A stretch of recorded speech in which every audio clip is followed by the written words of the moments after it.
Broadway ਤੁਹਾਡੇ ਵਿਦੇਸ਼ ਜਾਣ ਦੇ ਸੁਪਨਿਆਂ ਨੂੰ ਦੇਵੇਗਾ ਹਕੀਕਤ ਦੀ ਉਡਾਨ। नमस्कार दोस्तों, मैं अमरशीद ब्रॉडवे इमिग्रेशन सर्विसेज से लगातार कोशिश इस चैनल के जरिए लेटेस्ट इंपॉर्टेंट अपडेट आपसे शेयर करते रहें।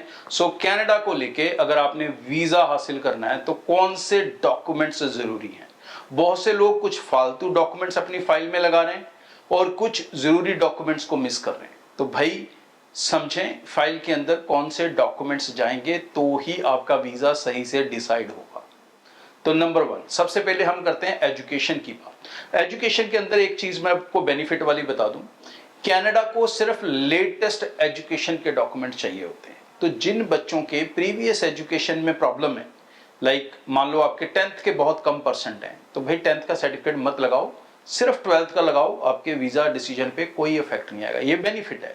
अगर आपकी ग्रेजुएशन स्ट्रांग है लेकिन +2 और 10th आपकी स्ट्रांग नहीं थी तो +2 10th लगाने की जरूरत नहीं है। आप सिर्फ ग्रेजुएशन के डॉक्यूमेंट्स लगाओ, आप अपना वीजा हासिल कर सकते हो। उनको लेटेस्ट एजुकेशन के चाहिए जिसके बेसिस के ऊपर आपने नया कोर्स कनाडा के अंदर सेलेक्ट किया है। तो ये एक बेनिफिट होता है। बाकी के डॉक्यूमेंट्स के ऊपर आपको ध्यान देना होगा, जिसमें आल्स पीटी का सर्टिफिकेट, उसमें मैंने स्कोर कितना चाहिए ये मैं आपको बता चुका हूं। पिछले जो शो था कल वाला उसमें मैंने डिटेल में बताया था कि कितने परसेंटेज कितना स्कोर होना चाहिए आपका ईच सब्जेक्ट वाइज, ताकि आप सही से अपनी फाइल लगा सके। तो ये चीज आप वहां से नोट कर लें, दोबारा रिपीट नहीं करना चाहता मैं। और उसके अलावा जो डॉक्यूमेंट्स हैं आपके ऑफर लेटर, एकेडमिक्स जो भी आप लगा रहे हो, आल्स पीटी का सर्टिफिकेट, पासपोर्ट आपका लगेगा, पाल लेटर जो आपको वहां से मिलेगा, एलओए जो आपको वहां से मिलेगा, फी रिसीट जो आपको वहां से मिलेगी।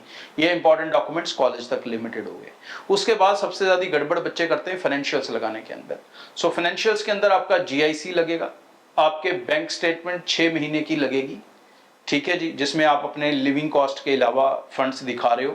Equivalent to second year fees होने चाहिए, ये मैं हमेशा एडवाइस करता हूं। तो 6 मंथ की बैंक स्टेटमेंट होनी चाहिए और कम से कम जो फंड्स हैं वो 3 से 4 महीने पुराने हों, ताकि वो जेन्युइन लगे और बैंक में लगातार ट्रांजैक्शंस हों। मतलब एजेंट के जुगाड़ किए हुए फंड्स लगाने की कोशिश ना करें, उसमें आपको सक्सेस रेट नहीं मिलेगा। एफडीज अगर पुरानी है तो लगाएं, लेटेस्ट बना के लगाएंगे नहीं मिलेगा। सिर्फ बैलेंस सर्टिफिकेट लगाएंगे नहीं मिलेगा। तो ये 2 डॉक्यूमेंट्स को अवॉइड करके चलें। उसके अलावा आपको दिखानी है फैमिली इनकम, उसके अंदर सिर्फ आईटीआर चलेगी या जो गवर्नमेंट एम्प्लॉयज को फॉर्म 16 मिलते हैं वो होने चाहिए। टोटल वर्थ 10 से 12 लाख की होनी चाहिए दोनों पेरेंट्स की।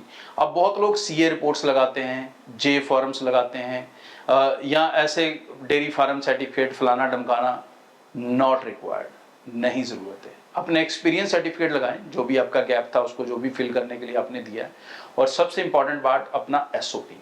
बहुत सारे बच्चे मैंने रिसेंटली ऐसे देखे जिन्होंने कहा जी एजेंट ने कहा एसओपी लगाने की जरूरत नहीं है, आप पहली बार फाइल लगा रहे हो, क्यों लगाना है एसओपी। भाई एसओपी चाहिए, it's a statement of purpose कि आप कनाडा क्यों पढ़ने जा रहे हो, आप कनाडा यही कोर्स करने क्यों जा रहे हो, आप कनाडा इसी यूनिवर्सिटी या कॉलेज में क्यों जा रहे हो, आप कनाडा ही क्यों जा रहे हो, आप कनाडा अपने रहने खाने पढ़ने का प्रबंध कैसे करेंगे, ये और ये पढ़ाई करके आपको फ्यूचर में क्या बेनिफिट होने वाले हैं, ये सब एसओपी में है। और अगर यही मिसिंग है तो visa officer how to trust you, उसको पता ही नहीं लगेगा आपके गोल्स और एम्स क्या हैं इस फाइल को लगाने के लिए। सो इन डॉक्यूमेंट्स के ऊपर अगर आप खास ध्यान देंगे दोस्तों, तो आप अपने वीजास में बेसिक गलती कम से कम नहीं करेंगे, जो बहुत लोग कर देते हैं और फिर दोबारा फाइल से लगानी पड़ती है। तो एक ही बार लगानी पड़ेगी, लेकिन सही से लगानी सीख लो, ये इंपॉर्टेंट है। अप्लाई चाहे ब्रॉडवे से करो चाहे कहीं और से, लेकिन अपनी फाइल की जिम्मेवारी खुद उठाकर चलो, ये आपके लिए ज्यादा बेहतर होगा। ब्रॉडवे के इस प्लेटफॉर्म के थ्रू मैं लगातार इंफॉर्मेशन नॉलेज आपसे शेयर करता हूँ, करता रहूंगा। और जो लाइव सेशन में आप लोगों से सीखता हूँ, आपकी गलतियां भी। सो लाइव सेशन रोज इस चैनल पर रात को 8 बजे करता हूँ, उसमें आप कनेक्ट हो सकते हो। आने वाले दिनों में मेरी जो स्टूडेंट वीजा ड्राइव चल रही है, जिसमें मैं अलग अलग ऑफिस में हूँ, अगर आप उन शहरों में हैं तो आप मेरे से डायरेक्टली वहां पर आकर मिल भी सकते हैं, अपने डाउट्स और कंफ्यूजन्स को दूर कर सकते हैं। Thank you. सो आने वाले दिनों में अब हमारी स्टडी वीजा ड्राइव शुरू हो रही है, जिसके अंदर मैं पर्सनली सभी ऑफिसेज में विजिट कर रहा हूं। आप अपनी अपॉइंटमेंट्स टीम के साथ बना सकते हैं। स्क्रीन पे आप डेट्स देख रहे हैं, किस दिन किस शहर में रहूंगा।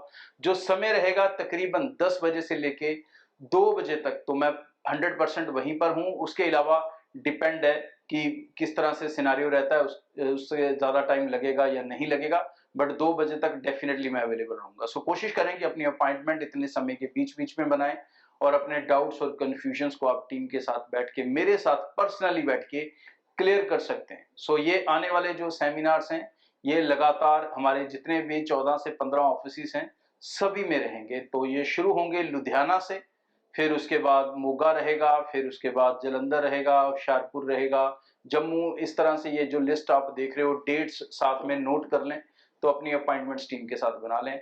यूके, कनाडा, ऑस्ट्रेलिया, यूएस और सबसे बढ़िया जो यूरोप ने रास्ते खोल दिए, फिनलैंड, लाटविया।